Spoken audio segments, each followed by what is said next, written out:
Welcome to the Author Blurb podcast. I'm your host, Eric Maynard. As always, I have another great guest for you, Peter Clenott. He has several books, but we mainly focus on his new book, Unwanted, which is a World War II story that sounds like it has a lot of gripping issues, a lot of mystery, and something to keep you on your toes.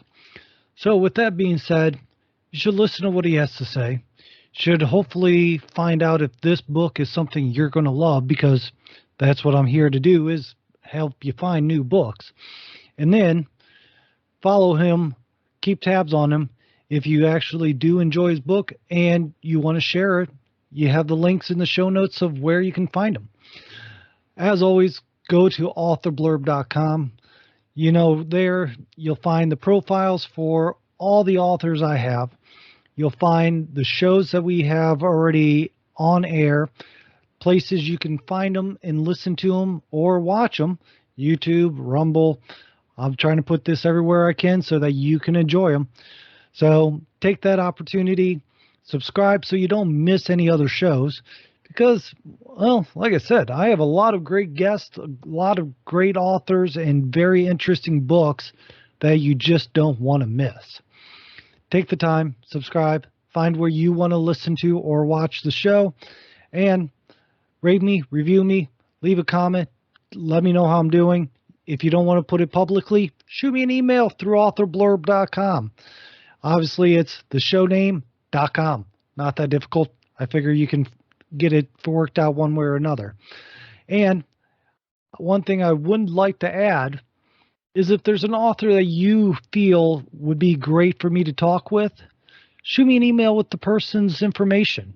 Contact me on social media.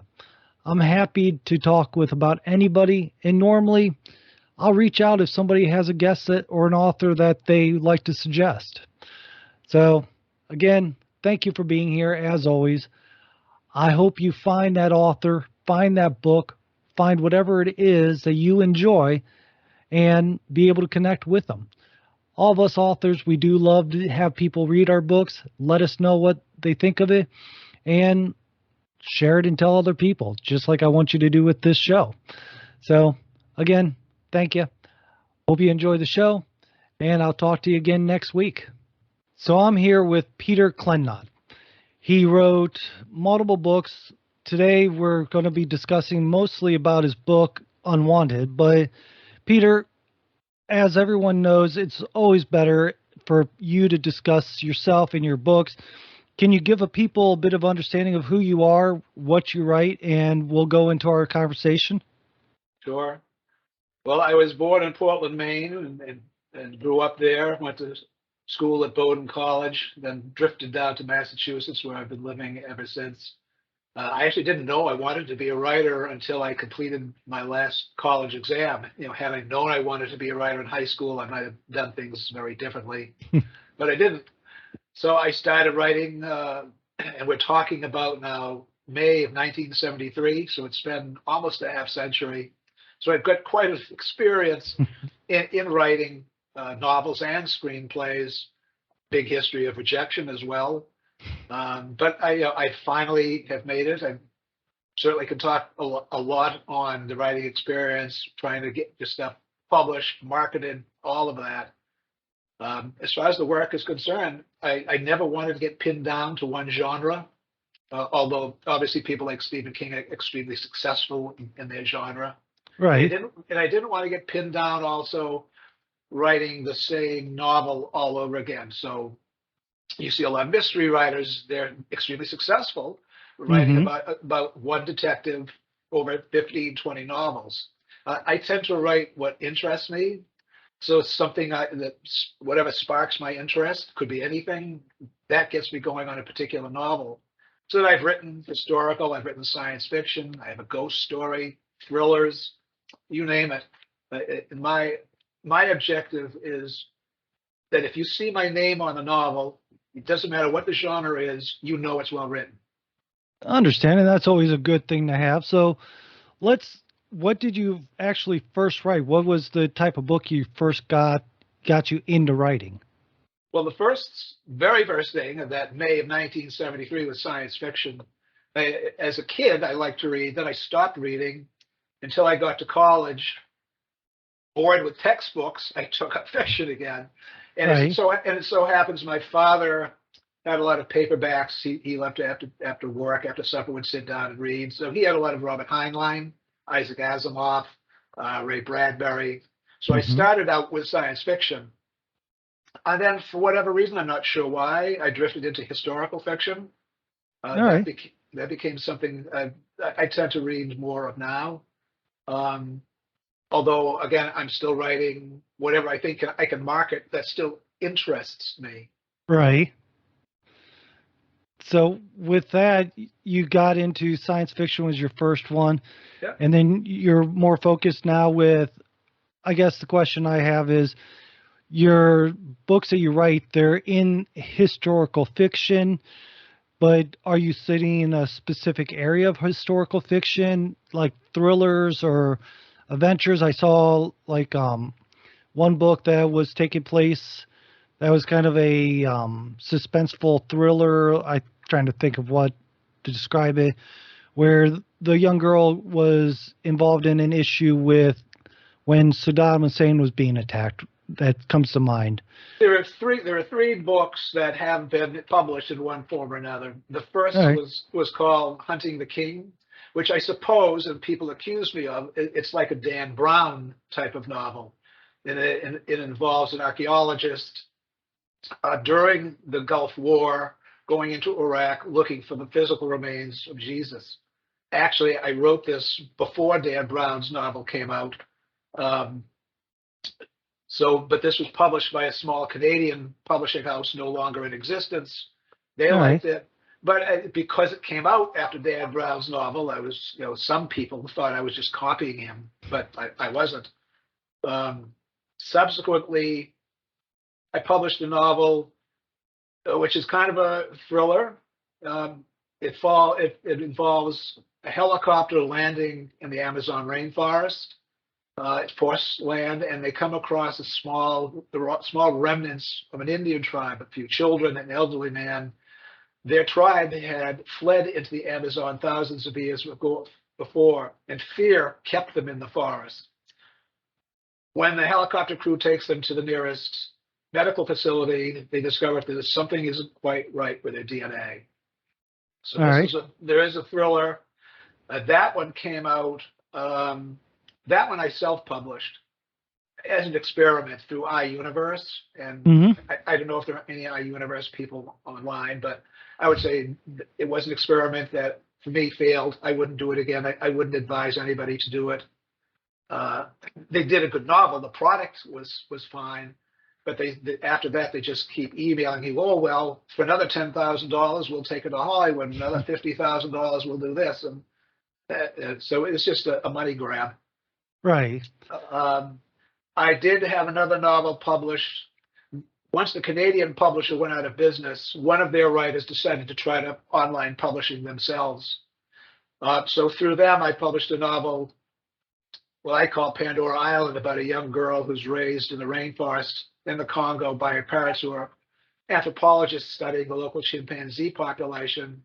Mother dies, she's sent back to the United States where she just can't cope. She's been raised in the rainforest. She's on all kinds of medication. She gets kicked out of school after school. When her father disappears in the rainforest, she's sent back to the Congo to try to find him. And she can do this because she's learned how to communicate with the chimpanzees using sign language. So that's, I guess it's a kind of a thriller. But I thought an interesting idea, what would happen if chimpanzees in the rainforest had learned basically to speak, not Right. vocally, but through the hands, and then were left on their own. Would they evolve? Would they learn would they pass that knowledge on to their children? That was the basic idea that led me to write the novel. But as you can see, I write, if an idea interests me. I saw an advertisement, for example, I think it was probably online, about somebody who schedules vacations of all places on the North Pole. Bizarre, but it was an interesting idea. So what they do is they have these the lavish pods. It's not like a tent. You're Right. not braving the wild, but you have these lavish tents that you set up on the ice. Maybe you watch the aurora borealis. Maybe you ski, watch for polar bears. Whatever you do, it's an experience that you can relate, that you can talk to people about, being very unusual. So I created, I guess it's called a thriller science fiction out of that, which has not been published. It's just, again, another novel that's waiting. Okay. The idea was you have the hero, his girlfriend has to bow out. So he's on the ice with a bunch of other people in their own separate pods. The person who's become his roommate is a stranger. All of them, as it turns out, have little secrets. There's reasons they're there. But the first night that he's there, he hears this odd scratching below the ice. He says, what the hell is that? Scratching goes. The next morning, he wakes up and one of the pods is missing. Everybody in it, all the people are in it, they're gone. So it's a thriller, and these people are stuck on the ice with something under the ice that's threatening them. So again, very different from other things that I've done. For example, the latest novel, The Unwanted. But like I said, I try to write things that interest me. I don't want to get stuck in a genre or with the same character where ultimately I'm just going to, even if it's successful, it's just going to be boring. Well, you want to avoid what's not interesting to you because, one, writing is something that you have to have the passion for. Like you said, it's just stamping something out. So let's go into Unwanted then. And tell me a bit about Unwanted, because is Unwanted the one that takes place in World War II time frame? Yes. Or Yes, it's called The Unwanted. And my grandfather was a World War I veteran, was the commander of an air base in Iceland in World War II, and after the war was a prosecutor of Nazis. So 3 years ago, I decided, well, I want to get back to writing. Nothing's been successful yet, so I want to write something because I enjoy doing it. right. That has a chance to be successful. So mysteries are popular. So okay, let's try to do a mystery. Period pieces are very popular. You've seen Downton Abbey, but stories that take place in World War I, World War II. So I thought I'd set something in that time frame that takes place actually before, during, and after World War II in Germany around the Holocaust and the Nuremberg trials. And I didn't know quite what that would be until I began to do all the research. And as I did the research, the novel began to build itself. I was never really a great student. I would be the type of person who would zone out while the teacher was lecturing. Right. So I'm better off learning on my own. All right. And so as I was doing the research on the trial, I learned things that I hadn't known. So, for example, at the beginning of World War II, the Nazis began to actually experiment on their own children. If you were disabled physically or mentally handicapped, depressed, anxiety, bipolar, schizophrenic, they set up euthanasia clinics. Mm-hmm. They knew soldiers would be coming back from the front, and they wanted hospital space for them, not for people who they didn't think deserved the medical care. Also, as you know, they believed in Aryan purity. So it wasn't just a matter of getting rid of Jews and homosexuals and gypsies and whoever else didn't fit the mold. They wanted perfection, and they didn't want any of the non-perfect people to pass on their genes to another generation. Right. So if you were a family that had say a schizophrenic child, you could voluntarily surrender them to one of these clinics, or a psychiatrist could paper them. Now, theoretically, the clinics were set up where they would just get good care. They'd be taken care of. But in fact, what was happening is the children would be starved to death, injected with poison, and they began experimenting with the Zyklon B gas, which they ultimately used at Auschwitz and other concentration camps on their own children. So the children would be sent there. They'd have buses which would be boarded up. They'd have hoses leading from canisters of gas into the bus. and they'd kill multiple children cheaply at once.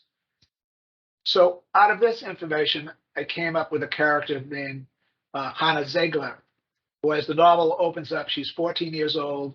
She's being taken by her psychiatrist and her grandfather to a clinic to be euthanized.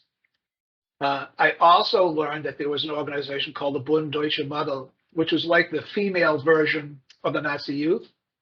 The Germans wanted their boys and girls to be participants in these organizations to become good Nazis. You know, if your family didn't want them, they could get into trouble.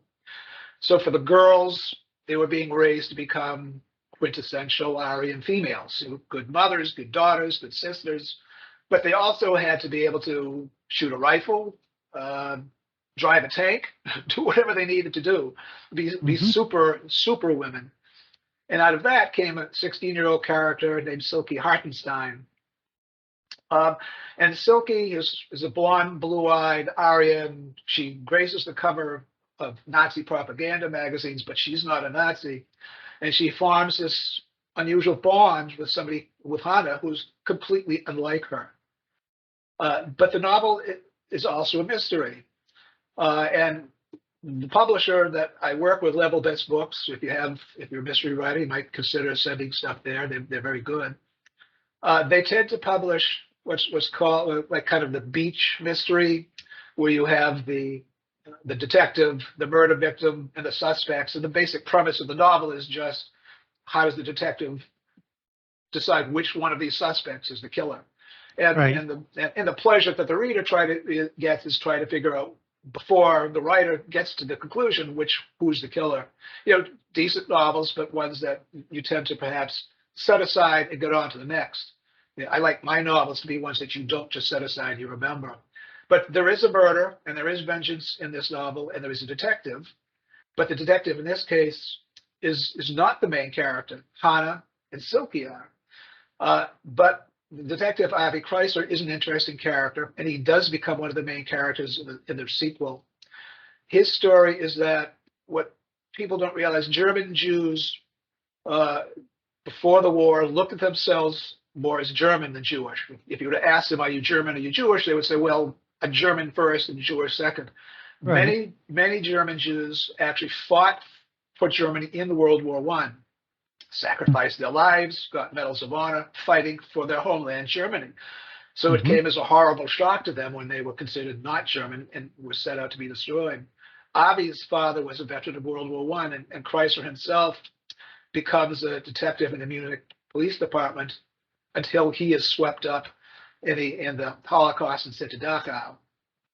So you have the mystery element, but you also have a lot more depth in this novel as you learn about the two main characters. I've also brought in an American element because I was concerned that if there are too many just German characters, will American readers want to read it? So what I added was a Kennedy-esque family, like the Kennedys from Massachusetts. I don't want to be sued, but so it's a rich family living actually in Cape Elizabeth, Maine. I'm from Maine, and I'm familiar with Cape Elizabeth. Right. And it's a patrician father who wants his Catholic son to become the first Catholic president of the United States. It's a rich family. Their family is familiar with Hannah's family because Hannah is actually raised by a rich German family. So it all comes together. And what made it an interesting parallel was that, and people may not know this, that Joe Kennedy had one of his daughters lobotomized, Rosemary. Yeah, I heard about that. Yes.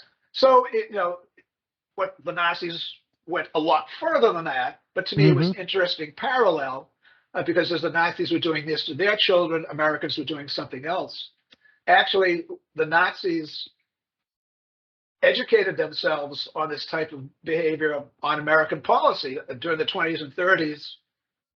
It wasn't unusual. In fact, it was a popular philosophy, eugenics, where you don't want to pass on unpleasant genes to the next generation. Sterilization, where you would prevent people who might pass on bad genes to the next generation. So this was going on in the United States as well. Not obviously to the extent that as Germany, but the Germans picked up on it and went to the next 100 levels. Right. But I think that it all, you bring these four disparate people together in the end in a very interesting way. So it is a mystery. You're going to try to figure out who done it. If people out there do pick up the book, and I hope you do, don't read ahead because the resolution is in the very last sentence. All right. So don't read the last page. Understand. So let me ask this then. So the World War II Nazi, the things that they did, all this is a very heavy topic, a very sobering thing to look into. I remember learning about it in high school and then through the years reading different things about it and that time frame. What made you or really drove you into looking into this, and how accurate did you make some of the events or locations that you found in your research into the book? Unfortunately, didn't have a lot of money, so I didn't travel to Germany, and obviously I wasn't in Germany during World War II. Right. I was led to it primarily because, again, my grandfather was a prosecutor of Nazis. Mm-hmm. He wasn't at the main Nuremberg trial where Goering and Speer and Hess were on trial.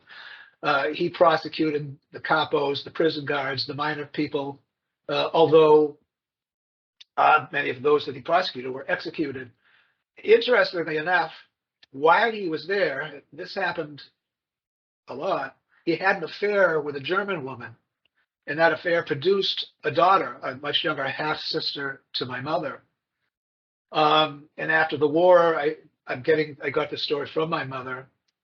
The woman he had an affair with wanted to come to the United States and bring her child, but my grandmother and mother adamantly opposed it. So it's this history that led to it. But as you do the research, you learn that the war for the common soldier may have ended in April of 1945 or early May, but it didn't end for the German people.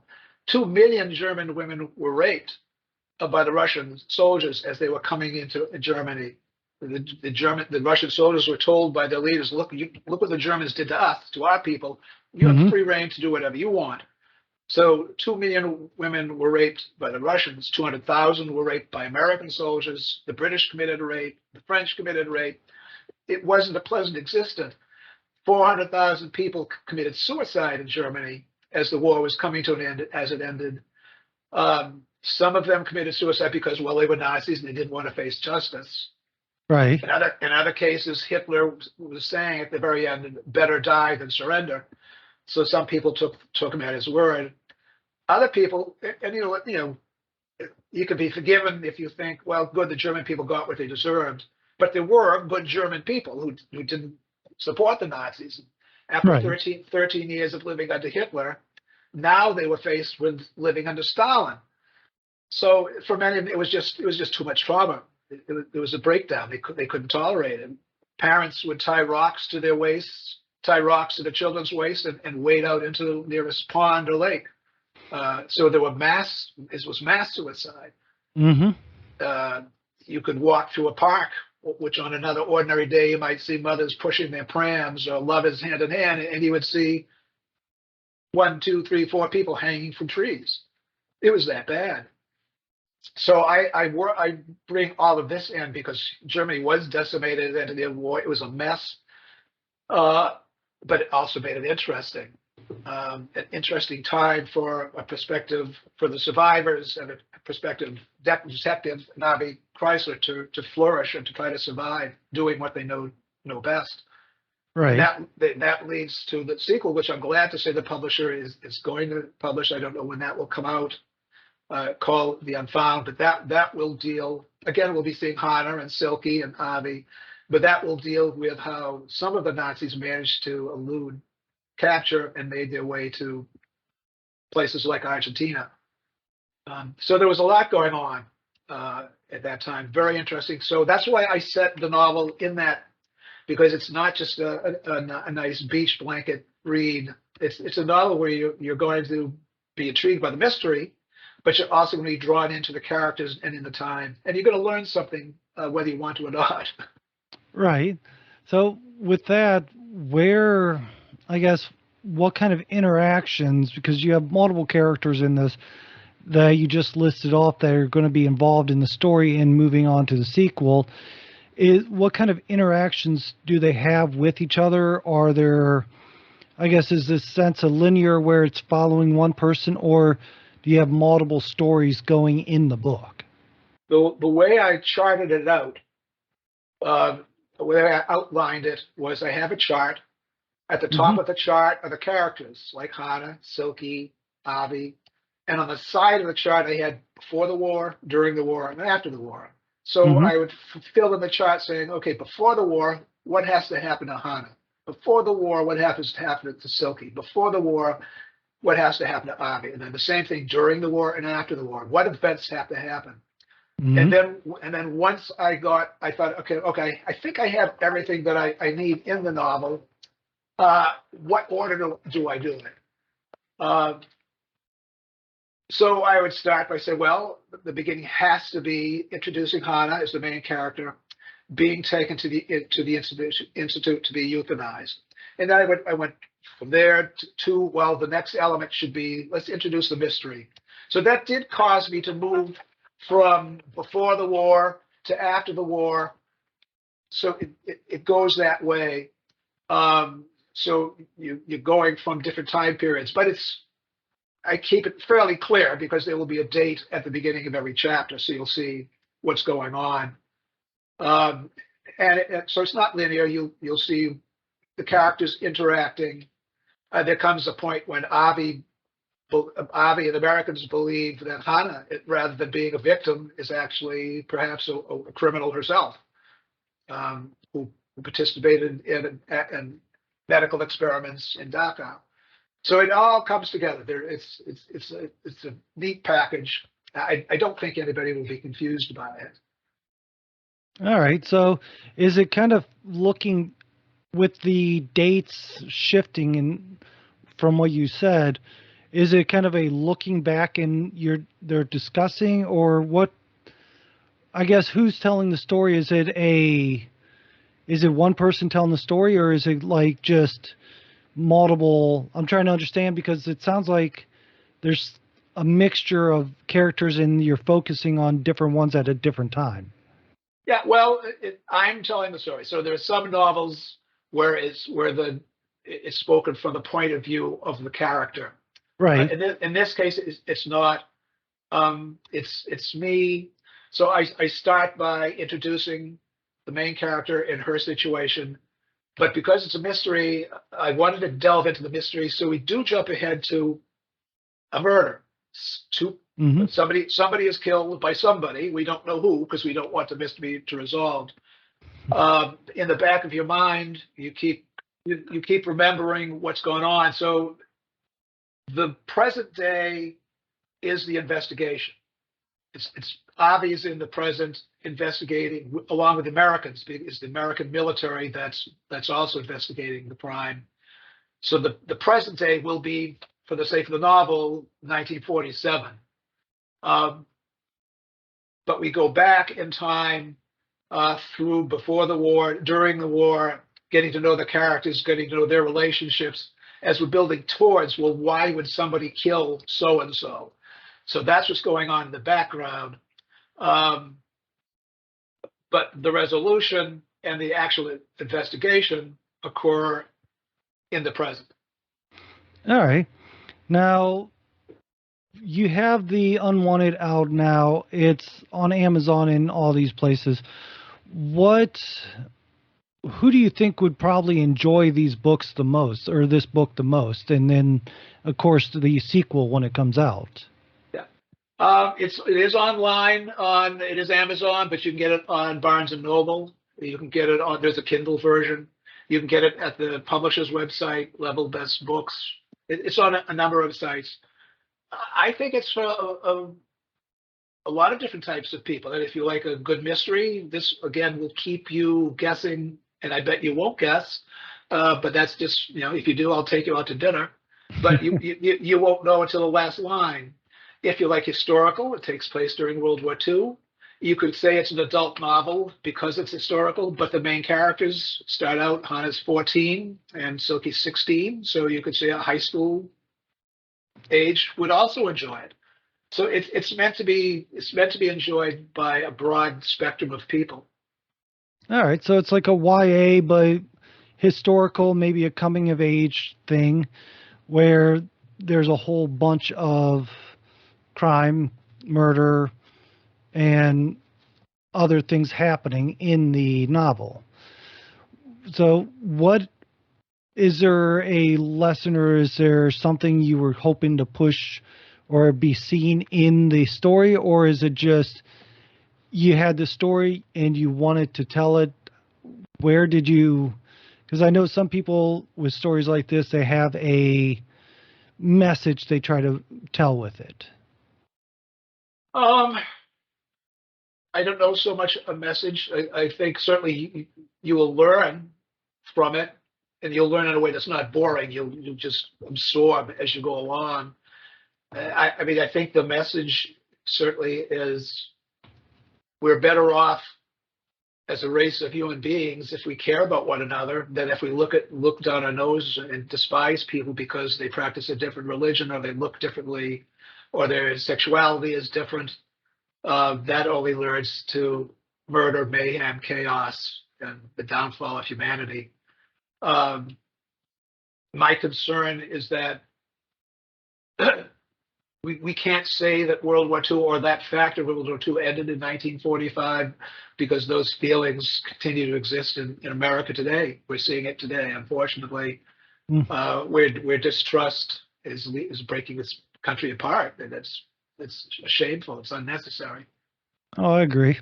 So, and yeah, I mean, the war might have ended, but some of the mentalities have followed through, some of the hatred that stemmed on both sides seemed to follow through. So I do think that that sounds like a great message to try to say, maybe not intentional, like you said, but a good message to stop mistrusting people and stop hating people for difference of views, for religions, for whatever it might be. People are people. Exactly. I have autistic children, and had they lived in Germany back then, they would have been executed. One of my sons is gay. He would have been executed for that. We're Jewish. We've been executed. So there are any number of reasons why we wouldn't have survived. Right. I mean, it's anymore nowadays, it seems like most population would be, with the Germans standard, would have been executed or done away with because you're starting to discover a whole lot more mental illnesses, physical traits, things like that. So, I mean, yeah, it's one of those things that people should not obviously be judged by any character than the character of who they are, in the sense of how they treat people, how they work. I guess where I need to, what I'm really curious about is with the next book, do you have any insights or any things that you can give us a look ahead on that? Well, this novel will be based on research I did primarily by an Argentinian journalist who looked into how so many Nazis escaped and settled in Argentina. So this involved members of the Vatican, members of the Red Cross, friendly governments like Franco in Spain and Perón in Argentina. So the premise of the second novel will be an organization geared to getting some of these people out without being captured. And the main characters will be Hana again and Avi. All right. So is this going to follow the same suit of a mystery thriller kind of maybe not thriller, but a mystery novel, or are you kind of changing things up a little bit in it? What will be different is it won't be going back and forth in time. It'll all take place in 1947. There is a murder that occurs, which gets Avi involved. And again, we don't know who was killed or who did the killing. It's got a beautiful ending, which I don't want to give away. There's a two-word ending, but I think a brilliant ending. All right. And is there a plan for a third in the series, or is it going to be just the 2 books? There's a potential, but I have to see that there's a reason for doing it. If this novel and the sequel don't sell, and I'm just treading water, what's the point? You know, I understand. I just assume not. There could be there's a lot of possibilities with the Cold War coming in Germany at that time. There's a lot going on, so certainly there could be a third and fourth novel, but I'll have to wait and see how these 2 novels do. I understand. So, all right. Well, with that, I don't want to take up too much of your time. I understand you have a lot going on, and I think I want to make sure that people know that they can find all your information at authorblurb.com, as well as the show notes going to have the information that you've given me as well. Where do you prefer people to reach out to contact you if they want to learn more about you? What's the best place for them to do so? Well, this time I decided to go all out. So I'm probably spending more money than I'm ever going to make, but I did hire somebody to do a great website. So if you have the link to that, that would be a good way to find out about the novel and myself. I hate Facebook, but people go on Facebook if they want. And generally speaking, I go on and I'll respond. I'm not. There's been such a proliferation, TikTok and Instagram and all these other people keep sending me to 5,000 other new places. Right. Probably Facebook. But again, if you don't want to actually talk to me, just want to find out, just go onto the website. It's probably the best place. All right. So with that being said, I appreciate you being on. It was definitely a pleasure talking with you and learning about your book, The Unwanted, and getting an insight on the next book. So this is going to be the end of the conversation that everyone else is going to be listening to. But for you and I, we're going to talk a little bit more if you can hold on. Sure. That is the end of the show, the end of the conversation, but not the end of all the authors. Come back next week, and we will have another author, somebody for you to find, love, and enjoy. And hopefully you're sharing these authors, sharing the show, sharing the website authorblurb.com with people you know, because every reader deserves to find that author they love. So again, goodbye from authorblurb.com, where authors and readers connect. And remember, we appreciate you being here and look forward to seeing you at the next episode.